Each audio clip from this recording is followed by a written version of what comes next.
मैं ध्यान के बारे में बोल रहा था, तब तक खाँसी बहुत होने लगी तो मैं पूरी बात नहीं कर पाया था। तो अभी ये उसका सेकंड पार्ट है।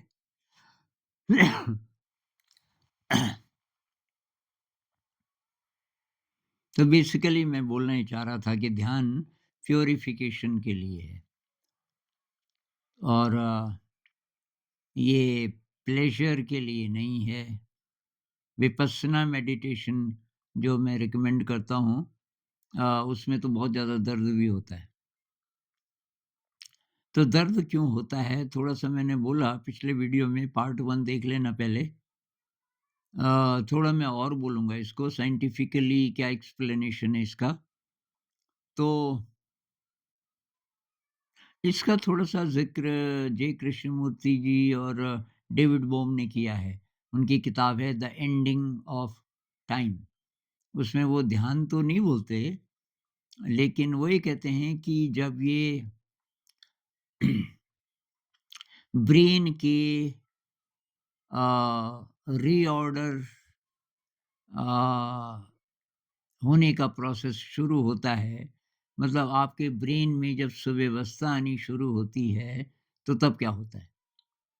तो ध्यान से वही होता है, बात तो ध्यान ही की कर रहे हैं लेकिन और प्रकार से।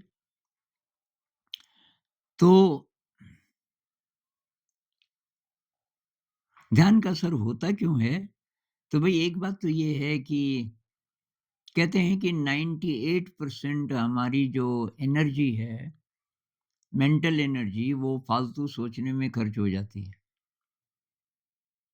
अब एग्ज़ैक्ट 98 है कि थोड़ा कम ज़्यादा हो सकता है, लेकिन आप एक्सपेरिमेंट कर सकते हो कि मान लीजिए कि 100 मिनट तक आप ये देखते रहो क्या-क्या विचार आ रहे हैं और उनमें से यूज़फुल विचार कितने थे, जिनकी ज़रूरत थी। तो शायद आपको 2% से मतलब 2 मिनट के भी थॉट्स ऐसे नहीं लगेंगे कि भई ये बहुत ज़रूरी थे।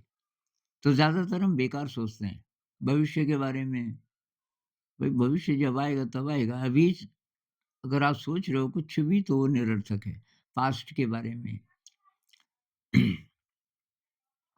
तो वो 98% एनर्जी अब वेस्ट नहीं होगी, थोड़ा-थोड़ा करके वेस्टेज का प्रतिशत कम होगा क्योंकि आपका जो मन है वो एकाग्र होना शुरू हुआ। तो मन को आप किसी चीज़ पे लगाते हो ताकि मन एकाग्र हो। तो उससे आपकी एनर्जी जब बिल्डअप होती है, बचती है, तो वो ब्रेन में 2 चीज़ें करती है। एक तो अच्छे न्यूरॉन्स के नेटवर्क्स बनने शुरू होते हैं और एक जो खराब नेटवर्क्स हैं, कह लो पैथोलॉजिकल न्यूरल नेटवर्क्स, वो डिसमेंटल होते हैं, वो टूटते हैं। वैसे ही मैं एक एग्ज़ाम्पल दे रहा था ना सड़क बनने की, तो जैसे सड़क नई बनती है तो पहले डिसमेंटल करते हैं उसको। जो टूटी-फूटी सड़क है तो उसमें पहले से जो अ, ये तारकोल वगैरह-वगैरह है, उसको थोड़ा तोड़ते हैं क्योंकि पुराना हो गया, उसको हटाते हैं और तो उस समय बहुत तकलीफ़ होती है। अब समझो कि आपका जो नर्वस सिस्टम है और जो वो एक रोड की तरह है, तो अब वो उसमें टूट रही है कोई चीज़, पुराने जो नेटवर्क्स हैं वो टूट रहे हैं, नए बन रहे हैं, तो उस प्रोसेस में अ, हमको जो महसूस होता है वो पेन के रूप में महसूस होता है। जब-जब अच्छा ऑर्डर होता है, सुव्यवस्था होती है, नर्वस सिस्टम कुछ देर के लिए बहुत अच्छा काम कर रहा है, उसमें पैथोलॉजिकल नेटवर्क्स या तो हैं नहीं या वो काम नहीं कर रहे ज़्यादा, अच्छे वाले नेटवर्क्स हैं वो काम कर रहे हैं, तो हमें अच्छा लगता है, जिसको हम प्लेज़र बोलते हैं। तो विपस्सना मेडिटेशन में शुरू से हमें ये सिखाते हैं कि भई तटस्थ रहना है। इक्वानिमिटी डेवलप करनी। इक्वानिमिटी का मतलब है तटस्थ भाव, साक्षी भाव। साक्षी भाव आपने सुना होगा। साक्षी भाव का मतलब है कि यू आर द विटनेस। आप उसमें पार्टिसिपेट नहीं कर रहे हो। आपको प्लेज़र महसूस हो रहा है, तो उस पे चिपक नहीं रहे हो, उसको बोलते हैं राग। आपको पेन महसूस हो रहा है, तो आप उसको धकेल नहीं रहे हो, ये इच्छा नहीं कर रहे हो कि ये कब खत्म हो, उसको बोलते हैं द्वेष। तो ना राग ना द्वेष, अगर आप विटनेस हो गए, साक्षी भाव डेवलप कर लिया, तो जो आ रहा है, आने दो और जाने दो। ऐसे ही विचारों के साथ। इसका जो ज़्यादा एडवांस्ड फिर रूप है बाद में, तो विपस्सना मेडिटेशन की शुरुआत एकदम बिगिनिंग से होती है, जिसको कि कोई भी आम आदमी, कोई भी जिसको कुछ पता नहीं है, वो एक प्रैक्टिस कर सकता है। साँस की अवेयरनेस, क्योंकि साँस लगातार आती-जाती रहती है, उसको महसूस करना है, चेंज नहीं करना उसको, उसको महसूस करना है। ये साँस अंदर गई पता चल रहा है, साँस का पता तो चल ही जाएगा, ये बाहर निकल रही है। इतना ही भी हम महसूस करें, कुछ लोग केवल यही करते हैं, इससे भी असर पड़ता है। उसके बाद का स्टेज है शरीर, कि भई शरीर को अब महसूस करना है और शरीर के एक-एक पार्ट को भी, पूरे शरीर को एक साथ भी, उसके एक-एक पार्ट को भी महसूस करना है। तो बहुत लोग बोलते हैं कि ये शरीर पे क्यों? तो भई हमारा जो अनकॉन्शियस ब्रेन है छुपा हुआ, अनकॉन्शियस, सबकॉन्शियस को मैं अलग नहीं बोलना चाहता। जिन्होंने वेस्टर्न साइकोलॉजी पढ़ी है, अ, उनको मुश्किल आ सकती है, लेकिन यूँ समझ लीजिए छुपा हुआ, हमारे ब्रेन का जो छुपा हुआ हिस्सा है, नॉर्मली जो छुपा रहता है, मैं उसकी बात कर रहा हूँ, कि बहुत बड़ा है, तो वो कहाँ है?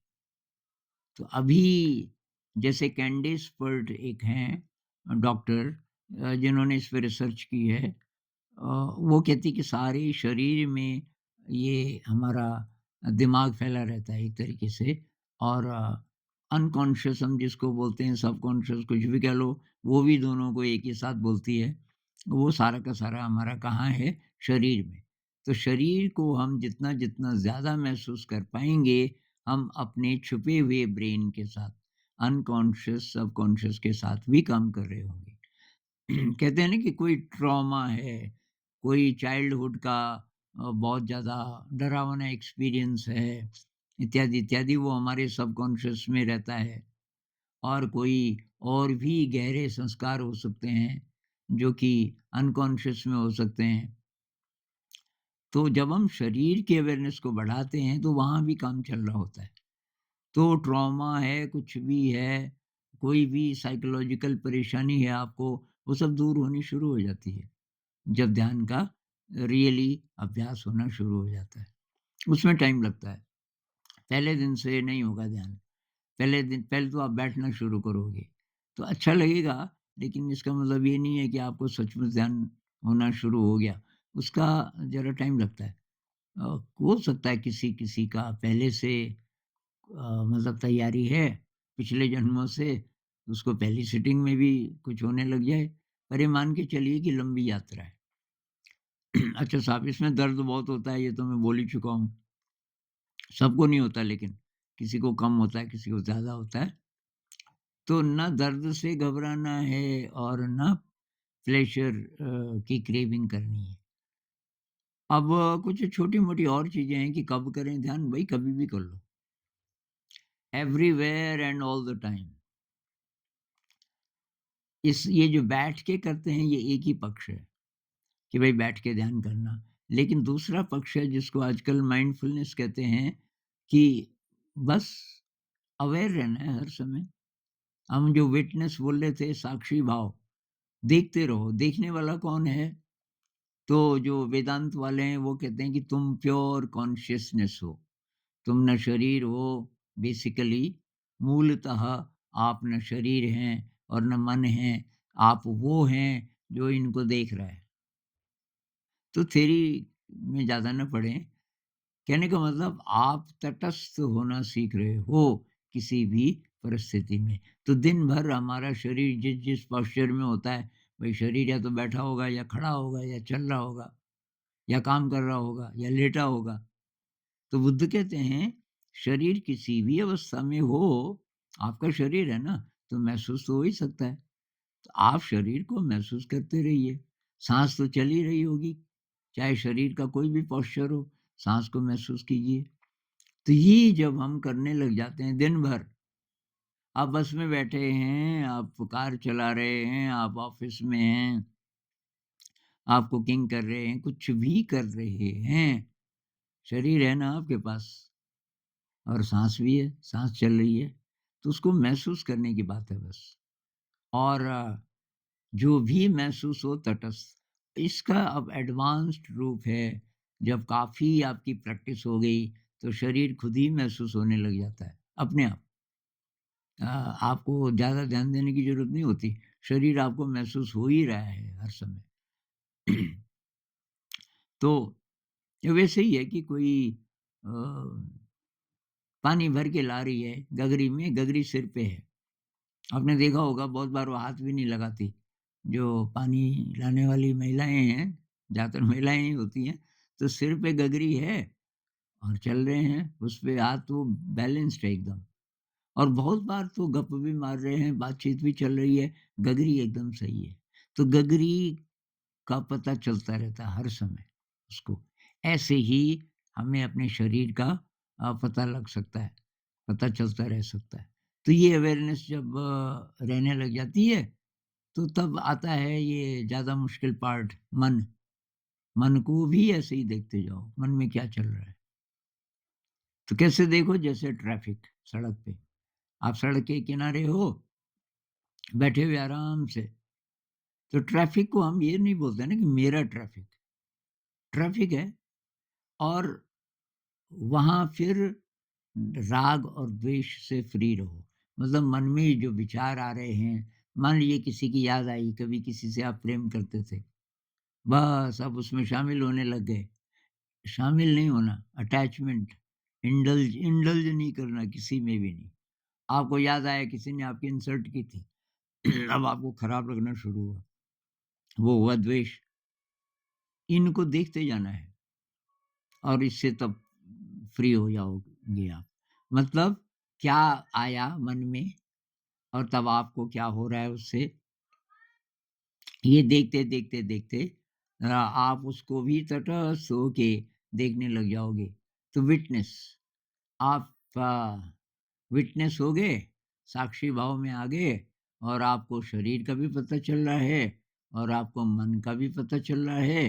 अब इंद्रिय बोध में हमारी जो इंद्रियाँ बाहर के जगत से जुड़ी होती हैं, वहाँ भी वही करना है। वहाँ क्या हो रहा है? अब मैं पेड़ को देख रहा हूँ, अचानक मेरी नज़र पड़ी पेड़ पे और मन में कोई विचार आ गया कि भई देखो अब ये पत्ते पीले होने शुरू हो गए, अब ये सब झड़ जाएँगे और ठंड बढ़ रही है। अब ये जो विचार अब शुरू हो गए, अगर आप बहुत अलर्ट हो तो ज़्यादा देर नहीं चलेंगे विचार, ड्रॉप हो जाएँगे। आपने आकाश की तरफ देखा, बादल हैं, आपको बहुत ठंड लग रही है। आज जैसे बहुत ज़्यादा ठंड है इसलिए मैंने बहुत ज़्यादा ओढ़ा हुआ है। तो आकाश को देख के आपको लगा कि यार ये बादल आ गए फिर। अब आज लगता है कि धूप नहीं रहेगी ज़्यादा, तो बहुत ठंड होने वाली है, बादल को देख के। तो जो दृश्य है, उससे क्या ट्रिगर हुए आइडियाज़ मन में, वो देखते जाओ। ऐसे ही पाँचों इंद्रियाँ जो मतलब सुनना, बोलना, सूँघना, चखना, स्पर्श करना इत्यादि, इत्यादि। तो ये बाहर का जो इंद्रिय जगत है और इससे भी मुश्किल है रिलेशनशिप में सजग रहना। आपको गुस्सा आ गया किसी स्थिति में, तो ये विटनेस वाला भाव जितना स्ट्रॉन्ग होगा, उतना जल्दी आप समझ जाओगे।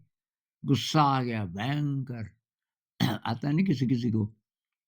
अब आप कुछ बोलने वाले हैं, कुछ करने वाले हैं, लेकिन वो जो प्रैक्टिस है आपकी विटनेस वाली, आपने अचानक देख लिया उस गुस्से को। देखते ही गुस्से का रूप बदलना शुरू हो जाएगा। क्योंकि कुछ-कुछ लोग जो अकेला ध्यान करते हैं, दुर्वासा ऋषि जी की कहानी सुनी है? भयंकर गुस्सा आता था उनको और भी रहे होंगे विकार, पर उन्होंने सोचा कि मैं अकेली साधना करूँगा। कई-कई साल तक उन्होंने साधना की और सिद्धियाँ आ गई उनके अंदर। इसलिए मैं कह रहा हूँ ना सिद्धियाँ आ सकती हैं, लेकिन ध्यान में बहुत प्रगति हुई है, ज़रूरी नहीं है। तो दुर्वासा जी को जब कई साल हो गए, उन्होंने कहा यार दोबारा मैं इंसानों की बस्ती में जाके देखता हूँ कि अब क्या हालत है मेरी। तो कहते हैं कि वो शकुंतला जिस आश्रम में रहती थी, पहले वहाँ गए और शकुंतला और दुष्यंत की कहानी आपने सुनी होगी।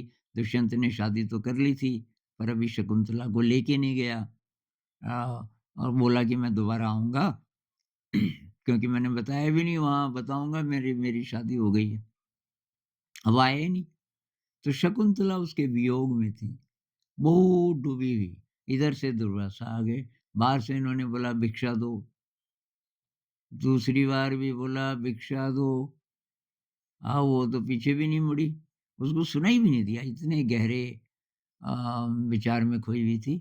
अब इसको गुस्सा आ गया और सतर्क था नहीं उस समय, पहली बार इंटरैक्शन हो रहा था इंसानों से, अचानक चिल्ला के बोला, "जा, जिसकी याद में तू डूबी हुई है, वो हमेशा के लिए तेरे को भूल जाएगा।" इतने में सहेलियाँ आ गई थी उसकी।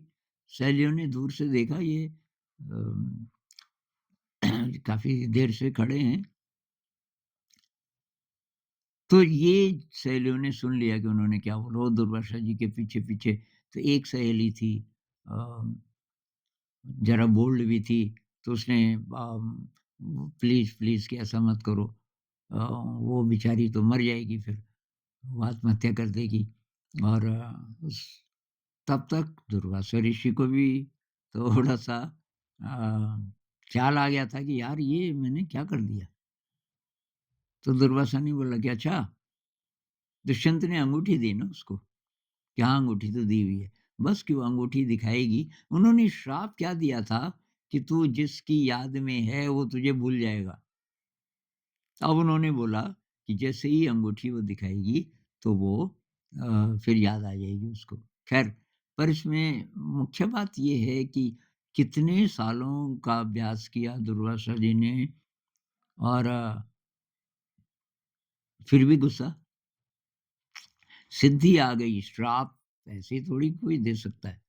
मतलब सिद्धि आई ना कोई, तो ये सिद्धि आ गई लेकिन फिर भी गुस्सा था। तो असली इंडिकेटर तो जो बुद्ध बोलते हैं, राग और द्वेष से फ्री हुए कि नहीं।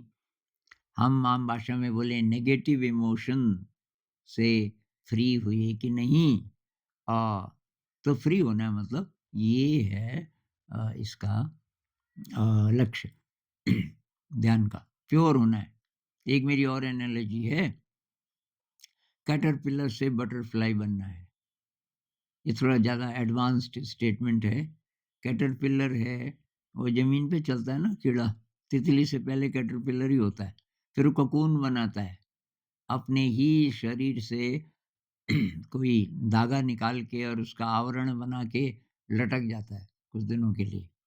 उसके अंदर उसका रूपांतरण होता है, शरीर बदलता है और कैटरपिलर के पंख निकलने लगते हैं। कैटरपिलर का शरीर हो जाता है तितली का और फिर पंख फड़फड़ा के इतनी ज़ोर से फड़फड़ाने लगता है कि कोकून की दीवारें टूट जाती हैं। फिर बटरफ्लाई तितली बाहर निकलती है आकाश में। तो आकाश में उड़ना है, आकाश में उड़ने का मतलब है शांति से जीना है। थोड़ा ज़्यादा विज़डम, थोड़ा ज़्यादा विवेक इत्यादि अ, तो वो ये यात्रा है। और किसी चीज़ को रुकावट ना बनने दें। कुछ लोग कहते हैं जी मैं तो मीट खाता हूँ, मैं मतलब मांसाहारी हूँ, तो मैं कर सकता हूँ ध्यान कि नहीं? अरे भाई ध्यान करना शुरू कर दो। धीरे मांसाहार अपने आप कम होना शुरू होगा क्योंकि मांस से ना थोड़ा-सा ग्रॉसनेस आती है अंदर। ये आप तब महसूस करोगे जब ध्यान में आगे बढ़ोगे। कई लोग नहीं मानते ना कि ये ऐसे थोड़ी डॉक्टर अभी डॉक्टर लोग ध्यान की बात कहाँ करते हैं? तो डॉक्टरों के कोर्स में मेडिकल साइंस की किताबों में अभी इसके बारे में है ही नहीं कुछ। ज़्यादा ज़्यादा डिटेल्ड कुछ नहीं मिलेगा आपको। ऐसा नहीं बोलेंगे वो कि बहुत सारी बीमारियों का इलाज तो मेडिटेशन से ही हो जाता है। तो ये खाने-पीने का हुआ, जहाँ तक हो सके भई वेजिटेरियन फूड अच्छा है और नशा नहीं करना, अल्कोहल यूज़फुल नहीं है। यूज़फुल क्या मतलब रुकावट डालता है और स्मोक वग़ैरह ये भी अच्छा नहीं है।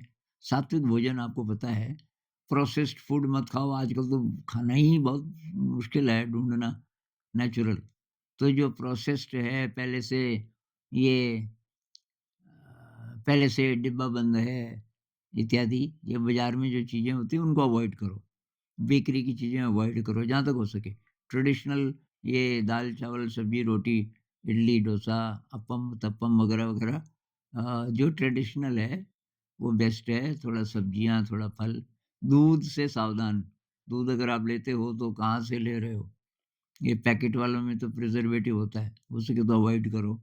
कोई बहुत बढ़िया डेयरी है पशुओं के साथ बहुत अ, प्यार से जो पेश आते हैं, ऐसी जगह है तो ले सकते हो। अगर आप वीगन हो, तो तब डाइट का ध्यान रखो, थोड़ा स्प्राउटेड चीज़ें ज़्यादा खाओ वगैरह।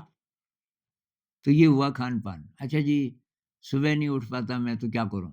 कोई बात नहीं, जब भी उठते हो कोई भी समय मिले, उसमें आप ध्यान कर सकते हो, कोई भी समय। अच्छा जी, एक है कि अब रोज़ नहाना ज़रूरी है? कोई ज़रूरी नहीं है। अब यहाँ हिमालय में अगर आप हो ठंडी जगह तो बहुत मुश्किल है। अब गर्म पानी चाहिए तो आपको मतलब बहुत ज़्यादा ठंड भी पकड़ सकती है। तो तभी आप नहाओगे जब ठीक-ठाक मौसम हो। नहाना मतलब अब गर्मी है, पसीना है तब तो आप नहाओगे ना। लेकिन ऐसा नहीं है ठीक-ठाक महसूस कर रहे हो तो नहीं भी नहाइए कोई बात नहीं। तो अब और क्या रह गया? बाकी तो ये भई शील है, उनका पालन बहुत यूज़फुल है। उनका पालन क्यों करना है, बहुत बारीकी में जाओगे तो उन सब चीज़ों से ध्यान में मदद मिलती है। हिंसा नहीं करना, वायलेंस, चोरी नहीं करना, चोरी में ये सब आ जाता है रिश्वत लेना वगैरह, किसी को धोखा नहीं देना, झूठ नहीं बोलना, नशा नहीं करना।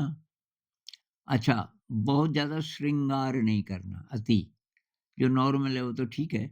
आप जहाँ जा रहे हो, पार्टी में जा रहे हो, ज़रा ठीक-ठाक कपड़े पहन के वगैरह-वगैरह जितना नॉर्मल है वो तो ठीक, पर अति कि भई मेरी तरफ ही सब लोग देखें, वो ठीक नहीं है। थोड़ा-सा सादगी, थोड़ा-सा और ये जो सेक्सुअल मिसकंडक्ट है इससे बचिए। अ, थोड़ा ब्रह्मचर्य का पालन कीजिए, चाहे आप शादीशुदा भी हैं, तो जहाँ तक हो सके ब्रह्मचर्य का पालन करें। इस पे मैंने एक वीडियो बनाया है, ब्रह्मचर्य और अर्धनारीश्वर, उसको देख लीजिए, उसमें कुछ-कुछ हिंट्स हैं और एक विज्ञान भैरव तंत्र में स्त्री-पुरुष के लिए। अगर आप अकेले हैं, तब शायद आसान है ब्रह्मचर्य का पालन करना, पर आप स्त्री के साथ भी हैं, तब क्या करें? उसको कैसे ध्यान बनाएँ, उस रिलेशनशिप को? तो ये भी एक बात है। बाकी भई हर एक्टिविटी को अ, ध्यान में बदलिए, मतलब माइंडफुल रहिए। कुछ भी करते समय माइंडफुलनेस का अभ्यास करना है। शरीर को महसूस करते रहना है, साँस को महसूस करते रहना है। साँस से भी ज़्यादा महत्वपूर्ण बात बाद में शरीर है। जब महसूस होने लगे तो और उसके साथ मन, मन में क्या चल रहा है। तो अभी इतनी बात करते हैं और जो लोग नए हैं जिन्होंने अभी तक शुरुआत नहीं की, तो मेरे लाइव वाले वीडियोज़ हैं मैंने बताया।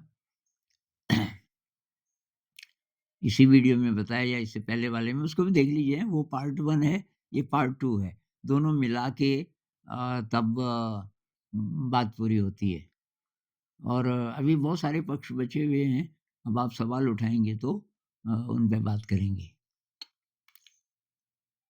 तो अभी के लिए नमस्कार।